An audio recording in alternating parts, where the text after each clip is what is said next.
Saudações, sejam bem-vindos a mais um vídeo. Este é o seu canal The Trumpet. Estamos aqui hoje com convidados especiais, irmão Pedro e irmão Benjamin, que desde já agradecemos por terem aceito o convite de participarem conosco no estudo da lição da Escola Sabatina. Irmão Pedro, seja bem-vindo a The Trumpet. Muito obrigado, nós agradecemos e saudações a todos vós. Irmão Benjamin?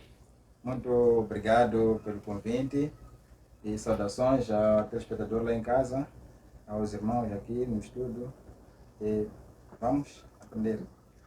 Muito bem, a lição deste último trimestre da Escola Sabatina tem como tema os temas do Evangelho de João. Após termos estudado o Evangelho de Marcos, estamos nesta senda estudando o Evangelho de João dentro dos Evangelhos sinópticos para compreendermos aquele que foi o ministério de Jesus Cristo e melhor nos prepararmos para a volta de Jesus. Antes mesmo de avançarmos, eu quero convidar a si que ainda não é inscrito no canal para que possa se inscrever e ativar o sino de notificações e também compartilhar esta lição com os demais irmãos e também não deixe de deixar os seus comentários, isto é muito importante para o crescimento do canal. Vamos convidar a presença do Espírito Santo, que é o nosso professor, para que nos conduza a toda a verdade. Irmão Benjamin, pode nos dirigir uma pequena oração?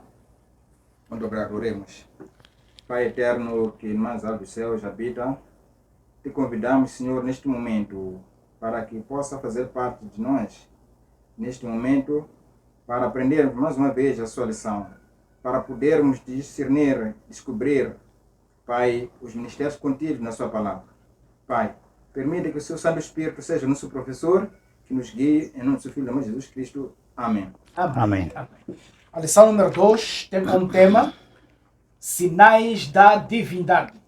Que tema tão maravilhoso é este que vamos hoje aqui aprender. E o verso para memorizar encontra-se em João capítulo 11, os versos 25. Quero convidar assim neste momento também a poder ler na sua Bíblia o livro de João capítulo 11, os versos 25 e 26. Assim diz a palavra do Senhor. Então Jesus declarou: Eu sou a ressurreição e a vida. Quem crê em mim, ainda que mora, viverá. E todo aquele que crê em mim não morrerá eternamente. Crês tu nisto? Encontramos aqui uma grande esperança. Como adventistas de sétimo dia, nós cremos no breve aparecimento do nosso amado Jesus Cristo. E a nossa maior esperança é porque todos aqueles que morem no Senhor, o próprio Cristo prometeu que eles voltarão à vida quando Cristo voltar. O autor, logo no sábado à tarde, ele nos diz claramente que a Bíblia declara que Jesus Cristo é o Filho eterno, um com o Pai, não criado e não derivado. Jesus é aquele que criou tudo o que existe, de acordo com João capítulo 1, os versos 1 e 3. Assim o Filho sempre existiu. Nunca houve um tempo em que ele não existisse. Embora Jesus tenha vindo a este mundo e tomado sobre si a nossa natureza humana, ele sempre manteve a divindade. E em momentos específicos, disse e fez coisas que revelaram sua natureza divina. Como é que nós podemos entender esta questão da divindade de Cristo, sabendo que Jesus Cristo é Deus e ele sempre existiu desde os dias antigos? Como é que nós podemos explicar aos nossos irmãos que estão nos acompanhando neste momento a respeito da divindade de Jesus Cristo? Grande é este mistério. Nós, quando vamos para o livro de João, capítulo 1, versos 1 até 3, encontramos o seguinte: No princípio era o Verbo, e o Verbo estava com Deus, e o Verbo era Deus. Versos 2. Ele estava no princípio com Deus. Todas as coisas foram feitas por intermédio dele, e sem ele nada do que foi feito se fez. Amém. Então aqui nós encontramos um grande mistério. Este Jesus foi ele que fez todas as coisas. Ele esteve desde o princípio. Juntamente com o Pai. Junto com o Pai. Então, ele não partiu do momento em que foi nascido com a Virgem Maria. Então, nós assim entendemos que este Jesus é eterno. desde o princípio até o fim. Muito bem. Irmão Benjamin? Exato. Como o irmão Pedro já adiantou ler no livro do próprio João, quando ele começa o seu evangelho, se nós formos a reparar, o livro de João é o livro que mais retrata sobre Jesus Cristo. Desde a sua existência, que ele praticamente não existe, porque ele é o Criador. Mas desde o princípio que ele é. O livro de João retrata todos esses pontos até a vinda de Jesus aqui na Terra. Onde ele criou todas as coisas, ele criou a humanidade, ele originou todas essas coisas. Só que aí grande problema das pessoas, porque as pessoas querem tentar explicar Jesus a partir da vinda dele aqui na Terra. Aí onde nós encontramos o grande problema. Porque se nós queremos entender a existência de Jesus, a partir desse momento, é difícil a gente compreender essas coisas. Porque próprio nem naquele tempo que Jesus já esteve aqui na Terra, o próprio povo não entendeu a existência de Jesus, não entendeu a missão de Jesus, não entenderam quem era Jesus. Por causa dessas coisas, de querer pensar e tentar entender a existência de Jesus a partir da existência dele aqui na Terra.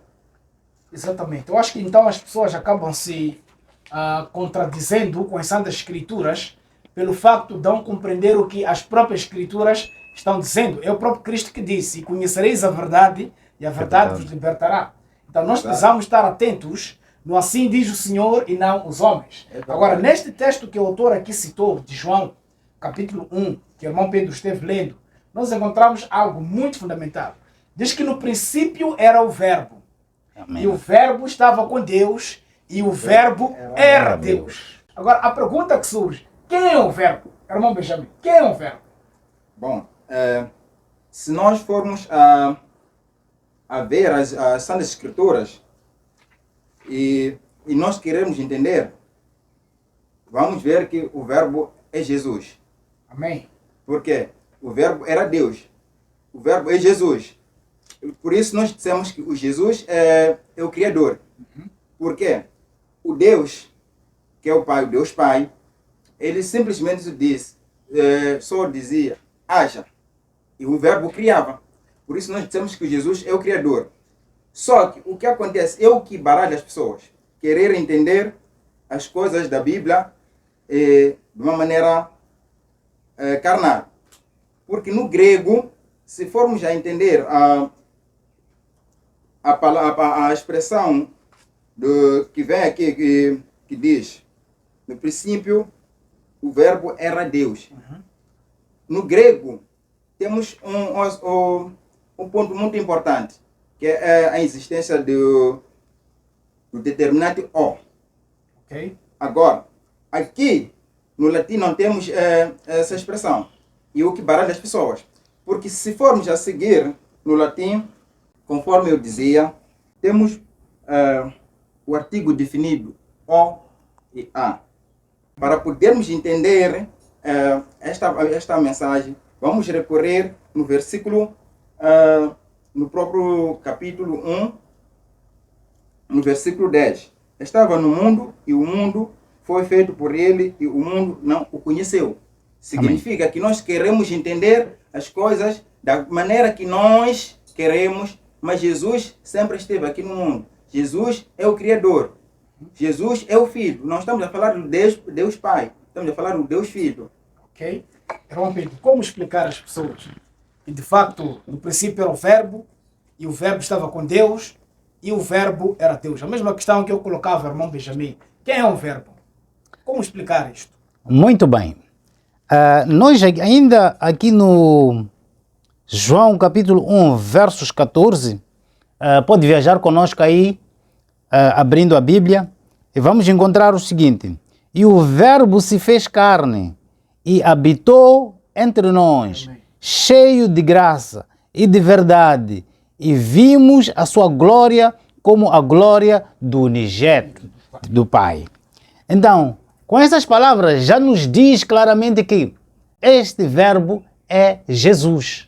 Porque nós sabemos de que ele veio a este mundo e veio nascer da Virgem Maria. Então, aí encontramos um mistério. A divindade a encontrar-se com a humanidade.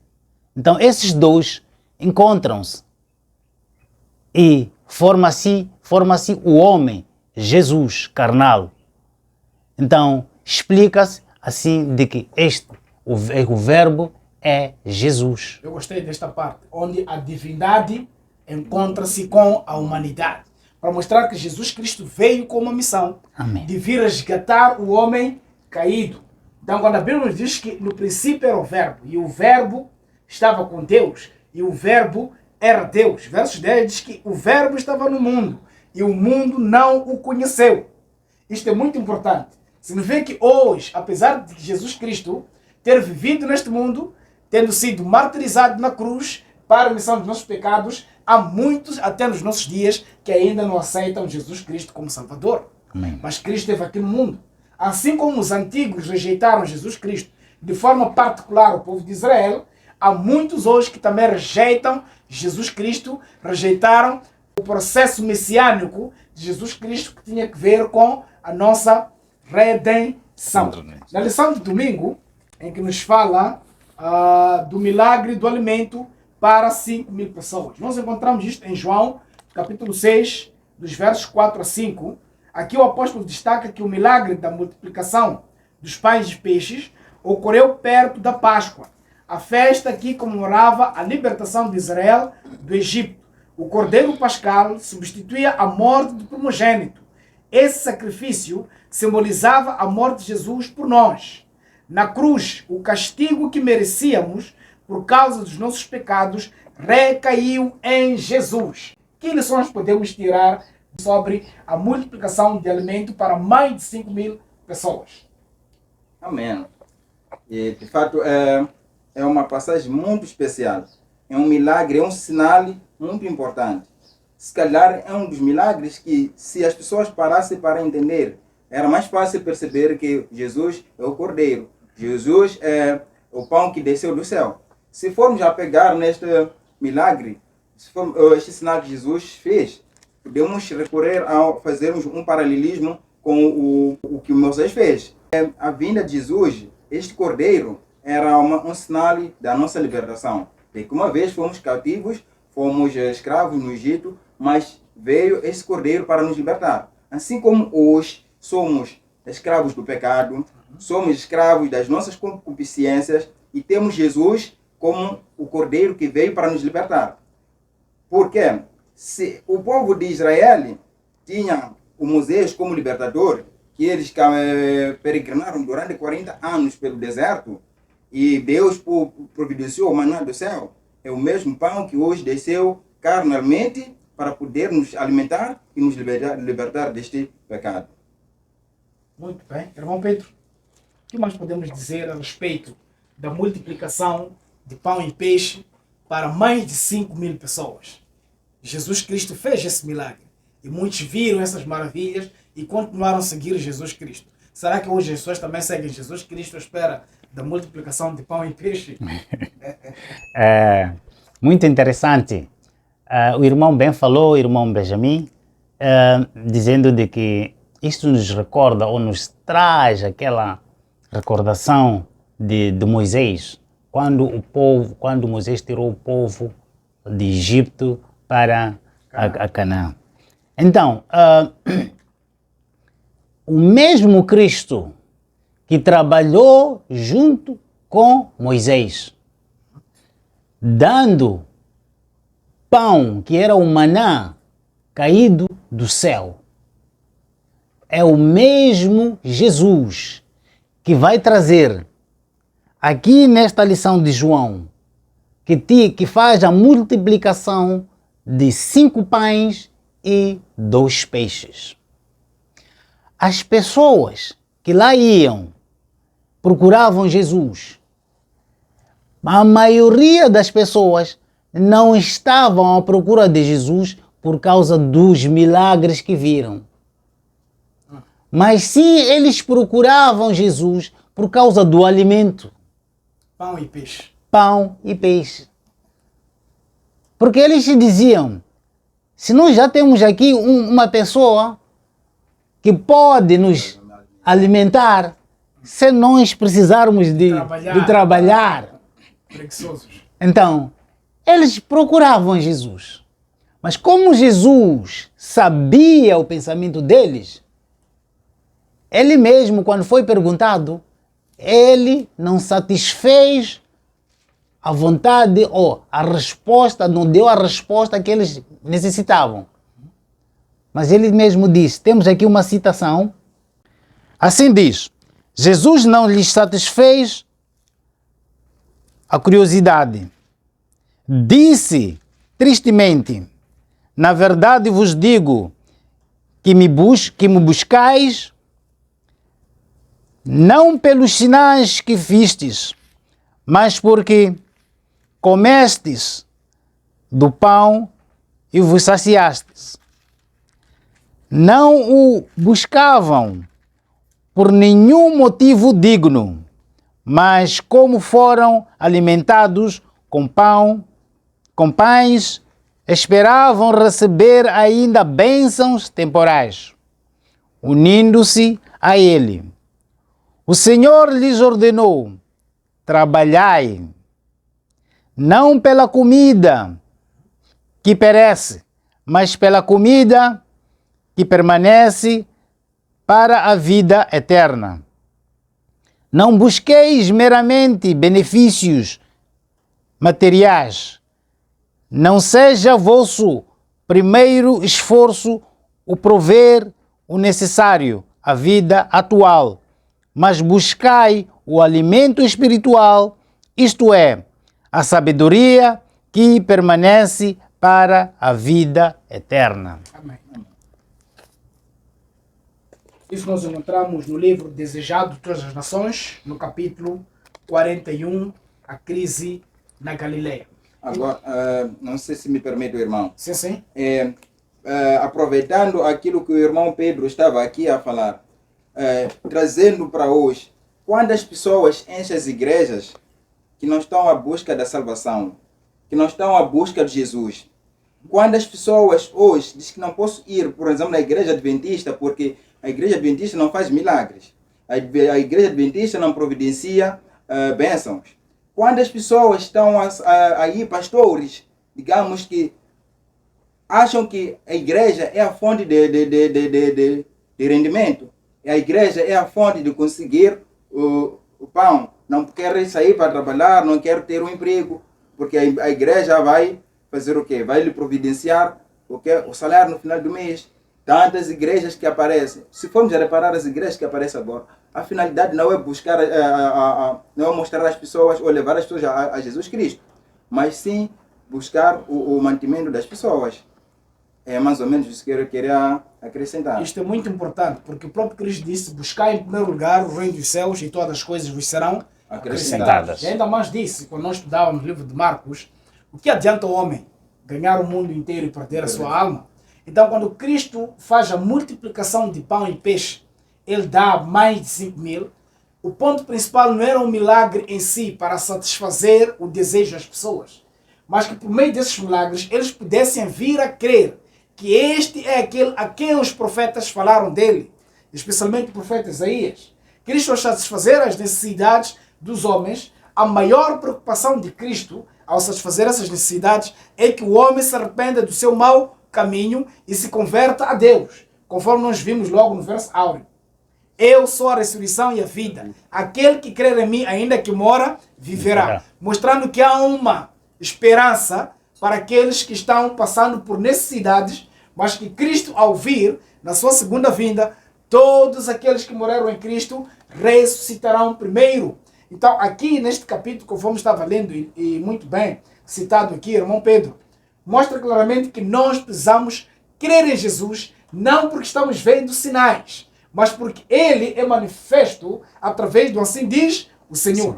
Então, quando a palavra de Deus nos apresenta o verbo, estava no princípio com Deus, o verbo que é Deus, nós temos que crer em Jesus Cristo, porque não há nenhum outro nome dado entre os homens pelo qual devemos ser salvos, senão o nome de Jesus. Segunda-feira temos aqui, este é o verdadeiro profeta. Encontramos aqui ainda no capítulo 6 do livro de João, o apóstolo João apresenta Jesus Cristo realizando milagres e as pessoas crendo que verdadeiramente ele é o verdadeiro profeta. Mas o que o povo esperava? Esperava um profeta que viesse libertar-lhes da escravatura ou libertar-lhes do jugo romano. Eles esperavam um libertador que pudesse lhes fazer não pagar mais os impostos, nem lidar com o exército romano. Mas será que Jesus Cristo vinha mesmo? Este era o propósito de Jesus Cristo ser manifesto para nós? Eu acho que não, esse não era o propósito de Jesus Cristo. Porque o propósito de Jesus Cristo era mesmo resgatar o homem caído. E esse Amém. era o propósito de Jesus Cristo. Amém. Mas o homem, por dureza do seu coração, não conseguiu entender a missão de Jesus Cristo. Ele simplesmente olhava para aquilo que ele estava a passar naquele exato momento. Tanto que esta vinda de Jesus, esses milagres todos que ele operou, esses sinais todos, acabou criando divisionismo no seio das pessoas todas. Porque existiam aquelas pessoas que entenderam e existia, mas a maioria não entenderam a missão de Jesus Cristo, que era libertar, salvar este homem caído como o seu ministério. Ou podemos pensar na seguinte vertente. Quando Cristo faz a multiplicação de pão e peixe, eles apenas vão participar do alimento físico, mas eles esquecem que a essência que Cristo está mostrando é que Ele é o verdadeiro pão. O pão que vem do céu. Que aquele que participar deste pão jamais terá fome. E aquele que beber desta água jamais terá sede. Mas se eles esperavam um profeta apenas que eles libertar do jugo romano, continuariam com fome e com sede. Então eles perderam de vista as lições espirituais que Cristo estava trazendo, dando aqueles sinais. Hoje nós temos a mesma situação. Há muitos que apenas querem seguir Jesus Cristo quando estão passando por alguma necessidade. E quando Cristo lhes satisfaz a necessidade, abandonam a Cristo. Aqui, por exemplo, diz: os judeus esperavam um Messias terrestre que os libertaria da opressão do Império Romano. Mas não foi para isso que Jesus veio ao mundo. Amém. E não foi esse o propósito do seu milagre, quando estava a fazer o milagre da multiplicação dos pães. O relato da multiplicação dos pães e peixes deu a oportunidade de ilustrar que Jesus é o pão da vida. Pão da vida, amém. E que o próprio Deus havia descido do céu. Então, eles tinham ali o pão da vida. Então, não era só o ir para ir ver um profeta apenas, mas eles tinham que ir para ali para irem serem, ao ouvir a mensagem, alimentarem-se daquela mensagem. Mas para eles não. Jesus Cristo é o autor da vida. Autor da vida. Jesus Cristo é quem nos dá a salvação. Amém. Mas apenas olharam para o milagre que Cristo realizou ali e disseram: este é apenas mais um profeta. Mais um profeta. Como tantos profetas tinham surgido. Sim. Na lição de terça-feira, temos a cura de um cego. Esta lição vai até quarta-feira. Temos parte 1 e parte 2. A cura de um cego. O que as pessoas pensavam quando alguém passasse por uma determinada enfermidade? Julgavam de forma imediata que este era um castigo de Deus. Será que Jesus Cristo, ao ser questionado a respeito deste cego, quais foram as respostas que Jesus Cristo deu às pessoas quando questionavam a respeito deste milagre que Jesus Cristo fez aqui ao curar este cego? Conforme também vimos na lição da quarta-feira, que as pessoas não olharam para Jesus simplesmente como o pão que desceu. Porque Jesus, no livro de João, deu muitos sinais e fez perceber que ele era aquilo que é o Criador. Tantas vezes encontramos no livro de João a dizer: eu sou. Se formos a reparar na Bíblia toda, é no livro de João que encontramos muito mais esta expressão: eu sou. Agora, aqui o que acontece? As pessoas, quando olhavam naquela altura, quando olhavam para alguém que sofria de alguma enfermidade, pensavam que aquilo era causa do pecado, que a pessoa tinha cometido algum pecado. Mas Jesus lhes mostrou claramente que o problema da pessoa estar enfermo não simplesmente porque ou ele ou os pais aqui pecaram, mas que a glória do Senhor devia ser manifesta através daquelas curas que ele executava. Sim, aqui diz no capítulo 9 de João, no verso 3, diz que Jesus respondeu: nem ele pecou, nem os seus pais, mas foi para que nele se manifestem as obras de Deus. Amém. Como é que nós podemos entender isso, irmão Pedro? Ah, Nem ele pecou, sim, nem os pais pecaram pelo fato de ele estar cego, porque os antigos associavam que uma determinada enfermidade, se acometesse a alguém, estava diretamente ligado à violação da lei. Mas aqui Cristo diz que nem ele pecou, nem os seus pais pecaram, mas tudo isto aconteceu para que se manifestasse a glória de Deus. Como é que nós podemos compreender isto? Como é que nós podemos perceber e melhor explicar aos irmãos que vão nos acompanhar? porque nós sabemos de que os judeus naquela época eles tinham certos costumes, certos hábitos. E eles punham, por exemplo, a tradição mais à frente. Então, se Deus criou este homem cego de nascença e Cristo responde dizendo de que ele não tem pecado, os pais também não são culpados. Então, quer dizer de que encontramos aqui uma razão de Deus a dizer que é para a glória de Deus se manifestar. Amém. Amém. Amém. O que significa que estava ali uma oportunidade à vista de todos para que pudessem crer que Jesus Cristo é Deus. Deus. Amém. Então, encontrando este homem nesta situação, abre-se uma oportunidade para Cristo mostrar que ele de facto é Deus. E Cristo curou este cego. Então, queridos irmãos, nós precisamos entender algo muito importante. Satanás é que traz a miséria e o sofrimento neste mundo. E Cristo nos traz a solução. Por isso nós vimos logo no verso áureo: quem crê em mim, ainda que mora, viverá. Mostrando que Jesus Cristo é a ressurreição e a vida. Mas como é que nós passamos a morrer? O salário do pecado é a morte. Mas o dom gratuito de Deus é a vida eterna em Cristo Jesus. Mostrando claramente que nós precisamos avançar firmemente na palavra do Senhor. Nós precisamos crer em Deus, porque Ele é que é o autor da vida. Ele é que nos dá a saúde. Ele é que nos dá a oportunidade de testemunharmos sobre o seu nome. Nesta lição nós encontramos ainda aplicações para os nossos dias. Não sei se há mais algum comentário a respeito da cura deste cego, porque hoje nós vemos que há muitos cegos espirituais. Mas para que eles deixem de ser cegos, precisam conhecer a verdade.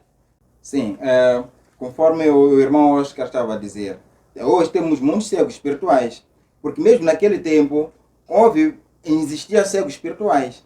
Este cego, se formos a reparar, este cego, quando Jesus abriu-lhe a vista, ele começou a entender muito melhor o que, aliás, a vista dele não se abriu apenas de poder ver, mas também ele teve a oportunidade de se abrir a vista espiritual. Amém. Enquanto continuavam a cegar-se, ele continuava cada vez mais que se aproximava a Jesus Cristo, que entendia mais Jesus Cristo, a vista dele abria-se mais. Isto que quer dizer que nós, hoje em dia, precisamos de nos chegar a Jesus Cristo, para que possamos crescer, para que a nossa vista espiritual se abra mais.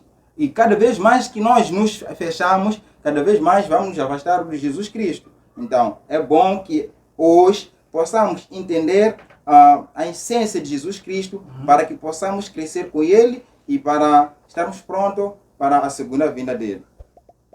É muito interessante o que o livro de João aqui nos fala no capítulo 9 sobre a cura deste cego de nascença. Porque no verso 1 nós lemos: caminhando Jesus, viu um homem cego de nascença. E os seus discípulos perguntaram: mestre, quem pecou? Este ou seus pais para que nascesse cego? Respondeu-lhe Jesus: nem ele pecou, nem os seus pais, mas foi para que se manifestasse nele as obras de Deus. Agora, verso 4. É necessário que façamos as obras daquele que me enviou, enquanto é Dia. A noite vem quando ninguém pode trabalhar. Mostrando claramente que Satanás é quem opera para trazer miséria e desgraça neste mundo. Lembremos da parábola em que Jesus Cristo fala aos discípulos acerca do joio e do trigo. Os discípulos questionam quem plantou o joio. E que diz que quem plantou o joio foram os anjos maus, juntamente com Satanás. Então quem traz o sofrimento, quem traz a miséria, quem traz as doenças não é Deus, mas é Satanás. Então Cristo, enquanto foi dia, no seu ministério terrestre, curou várias enfermidades, mostrando a seus discípulos que é necessário, e a nós também hoje, que é necessário trabalhar enquanto é dia. Porque a noite vem em que não se pode trabalhar. Ou seja, nós sabemos que virá uma angústia qual nunca houve. Em que Satanás vai levar este mundo a terríveis situações. Homens desmaiarão na expectação das coisas que sobrevirão a este mundo. Mas nós hoje temos a mensagem. Levar o evangelho a todo mundo. Por isso é nos dito em Mateus capítulo 24, versos 14. E este evangelho do reino será pregado em todo mundo e então virá o fim. Mas também temos Mateus capítulo 28. Ide, fazei discípulos de todas as nações, batizando-os em nome do Pai, do Filho e do Espírito Santo e ensinando a guardar todas as coisas. E o próprio Cristo prometeu estar conosco todos os dias até a consumação dos séculos. Ao vermos aqui João 9, no verso 17, diz: tornaram, pois, a perguntar ao cego: que dizes tu a respeito dele? Visto que te abriu os olhos. E ele respondeu: é um profeta. O que é que a gente diz? Será que Jesus era um profeta? Surge aí a questão. Porque os fariseus, os maiorais da igreja, queriam procurar algo para prender e matar Jesus. Mas eles tinham uma evidência de que Jesus Cristo é Deus. Amém. Ele fez ali um milagre, curou este cego. Mas eles procuraram este cego para dizer: quem que fez isto contigo? Eles tinham evidência. Ao invés de se maravilharem pela cura, pelo milagre que Jesus Cristo fez, eles procuravam ciladas para matar Jesus Cristo. O que eles tinham de conhecimento? Ninguém realizaria nenhum milagre se este não fosse um enviado de Deus. E quem era enviado de Deus no seu conhecimento? Era um profeta. Então, assim também este homem cego diz que este é um profeta. Mas Jesus Cristo é mais que um profeta. Amém. Jesus Cristo é Deus. Vamos juntos, queridos irmãos, no livro de João, capítulo 10, versos 30. Diz assim: eu e o Pai somos um. Eu e o Pai somos um. Quem está falando aqui? Jesus, o próprio Jesus Cristo. Então, Jesus Cristo é mais que um profeta.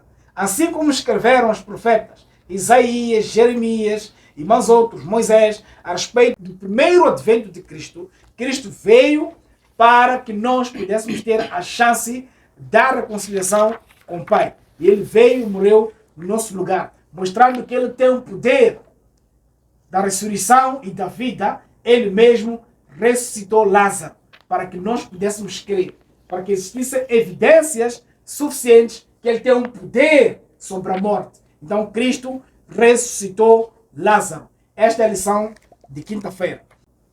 João capítulo 11 diz-nos o autor as seguintes palavras: que o livro de João está repleto de tristeza.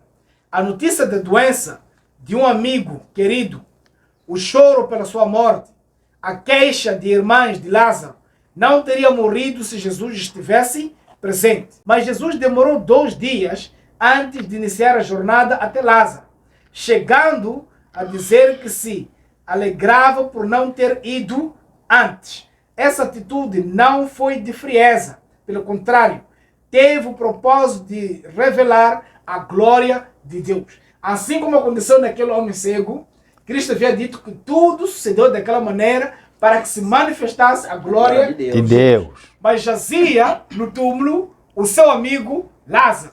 Como é que nós podemos entender esta questão da ressurreição de Lázaro e a demora de Cristo Jesus?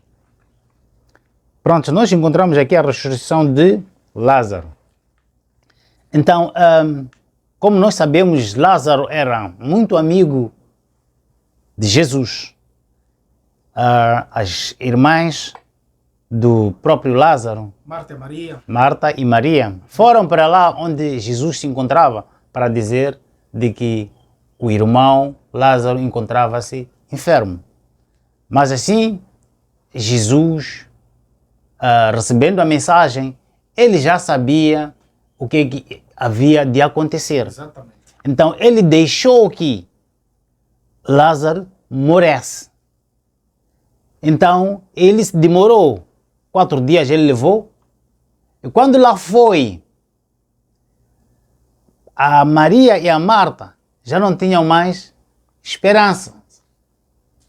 Então elas diziam que se o Senhor tivesse vindo aqui antes, o nosso irmão não iria morrer. Então, com esse todo fervor, elas, uma se encontrava dentro e outra encontrava-se ali junto com Jesus. Jesus, rodeado daquelas pessoas que ali estavam, porque certamente tratava-se de alguém que perdeu a vida há 4 dias e queriam ver se ele poderia ressuscitar o Lázaro ou não. Mas então, para a surpresa de todos, ele pergunta, aonde o puseram? E indicaram de que ali ele está. Então, ele pediu com que se removesse a pedra. Removeram a pedra.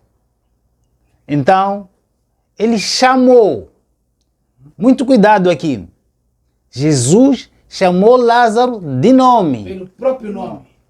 Lázaro, Vem para fora. vem para fora. Isto é muito importante. Isto é muito importante que o irmão Pedro está dizendo, porque o Espírito de Profecia explica muito bem porque que Jesus Cristo chamou Lázaro pelo próprio nome. Amém. Isto é muito importante, mas eu vou deixar que o irmão Pedro explique, porque eu poderia avançar, mas eu quero que o irmão Pedro possa explicar. Ok, é o seguinte, Jesus Cristo, ele nos fez com nossa própria individualidade e Deus nos conhece com o nosso próprio nome, assim como diz que eu te escolhi desde o ventre de sua mãe. Quando Cristo chama da morte Lázaro, se Cristo apenas tivesse dito, acordem os que dormem, tantos poderiam ter ressuscitado. Mas Cristo chamou apenas Lázaro pelo nome. Lázaro, sai da tumba. Conforme nós estávamos a ver no verso para memorizar. Eu sou a ressurreição e a vida. Ainda que alguém mora, terá a vida. Se crer em quem? Em Jesus. Por isso, a própria irmã de Lázaro disse algo muito importante. O fato de Jesus Cristo ter se demorado um pouco mais, ela disse, eu creio que no último dia Lázaro viverá. Para mostrar claramente que elas já acreditavam na ressurreição, a primeira ressurreição. Porque a Bíblia nos apresenta a primeira ressurreição para os justos e a segunda ressurreição para os ímpios. Há pessoas que hoje creem que quando alguém morre, vai para o céu. Imagine que Lázaro, que era amigo de Jesus, se após a morte tivesse ido para o céu, e Jesus Cristo lhe tira do céu para quê? Eu acho que a amizade acabava. Acabava a amizade, porque ele já estava no paraíso. Mas como isto é o engodo de Satanás, é o engano de Satanás, a Bíblia clarifica, porque a irmã de Lázaro disse, eu creio, Senhor, que no último dia Lázaro voltará à vida, porque acreditavam que todos aqueles que morreram em Cristo, quando Cristo vier com poder e grande glória, todos aqueles que morreram em Cristo irão ressuscitar. Uma parte também que importa realçar aqui, porque no versículo 35, a gente diz mais, Jesus chorou. Olha, se nós formos a pensar, o que é que fez Jesus chorar? Chorar, exato. Se ele sabia que ia ressuscitar o Lázaro. Mas se formos analisar, Jesus não chorou porque Lázaro estava morto. Mas Jesus lembrou-se das pessoas que vão morrer e não vão ter a oportunidade de ressuscitar. Que não creem nele. Que não creem nele. São essas pessoas que não vão ter a oportunidade de ressuscitar. Se todas as pessoas que, conforme o irmão Oscar já disse, que as pessoas que moram vão para o céu, não havia necessidade de trazer o Lázaro aqui, de novo para a terra. Mas porque Jesus sabia e sabe que existem pessoas que vão morrer e não vão poder ter a oportunidade de ressuscitar porque eles não creem nele. Tanto que no versículo 42 ele diz, quando ele fala com o Pai, ele diz: eu bem sei que sempre me ouves, mas eu disse isto por causa da multidão que está em redor, para que creia que tu me enviaste. Amém. Porque ele sabia que existia muita gente que não acreditava nele. Tantos milagres ele fez, mas continuavam mesmo a não acreditar. Assim como hoje continuam a não acreditar. E por isso que ele acabou chorando por lembrar-se que existem pessoas que o amor que ele mostrou, que ele mostra, eles não valorizam. Eles não querem saber desse amor. Ele deixou o trono dele vir neste mundo, morrer por nós, sofrer por nós, carregar todas as nossas culpas, ser humilhado, desprezado, mas mesmo assim as pessoas continuam com corações duros, corações fechados, não querem entender, não querem perceber este amor. O próprio Jesus, quando ele esteve na tumba, quando o anjo chegou, disse: acorda, Jesus, porque o seu pai te chama. Amém. Amém. Isso é muito importante, mostrando claramente que há uma grande esperança para aqueles que morem no Senhor. No Senhor. Porque Cristo virá pela segunda vez. E todos aqueles que morreram em Cristo ressuscitarão primeiro. Já estamos mesmo na reta final desta nossa lição. Podemos ir juntos para o livro de 1 Tessalonicenses, capítulo 4, os versos 15 até 18. Aqui o apóstolo Paulo nos mostra claramente que assim como Cristo disse aos discípulos, nosso amigo Lázaro dorme. Aqueles que morreram estão dormindo. E quando Cristo voltar, eles serão levantados, serão despertados do sono para receber o galardão da vida eterna. Por isso Cristo prometeu: eu sou a ressurreição e a vida. Quem crê em mim, ainda que mora, viverá. Então assim diz 1 Tessalonicenses capítulo 4, versos 15 até 18. A palavra de Deus diz o seguinte: ora, ainda vos declaramos por palavra do Senhor isto: nós, os vivos, que ficarmos até a vinda do Senhor, de modo algum precederemos os que dormem. Porquanto o Senhor mesmo, dada a sua palavra de ordem, ouvida a voz do arcanjo e ressoada a trombeta de Deus, descerá dos céus, e os mortos em Cristo ressuscitarão primeiro. Depois nós, os vivos, os que ficarmos, seremos arrebatados juntamente com eles entre as nuvens, para o encontro com o Senhor nos ares. E assim estaremos para sempre com o Senhor.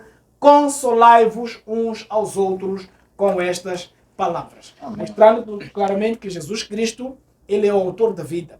Jesus Cristo, ele é Deus. Se cremos nele, ainda que experimentemos a morte, ele promete nos levar novamente à vida quando ele vier com poder e grande glória. Irmão Benjamin, últimas considerações finais. Estamos já para fechar a lição. Bom, eu quero convidar ao querido irmão lá em casa que se junte a este canal e que vai poder aprender mais. Amém. Tem muito que aprender sobre esse nosso Jesus Cristo, porque ele nos amou, ele deixou o seu trono lá no céu por nossa causa, porque ele nos criou com tanto amor, mas que nós não soubemos conservar esse amor. Quando o homem caiu, ele disse: não, pai, eu vou para resgatar esse homem que eu criei com tanto amor. Então, irmão, nós devemos chegar a Cristo para que possamos, junto, nos moldar com o caráter dele, com o amor que ele tanto nos criou, e quando ele vier na sua segunda vinda, possamos de novo estarmos com ele. É mais ou menos isso que eu quero deixar para você, irmão, que está nos vendo lá em casa, e a todos que nos escutam, de onde estejam. Amém. Irmão Pedro, últimas considerações finais. Só agradecer a todos, agradecer o bom estudo que aqui estamos tendo e também dizer ao irmão que possa se juntar a nós, possa dar aí o seu like e para podermos caminharmos juntos nesta vida espiritual. Amém. Amém. E aqui nós chegamos ao fim de mais uma lição. Nos vemos no próximo estudo para a lição Número 3.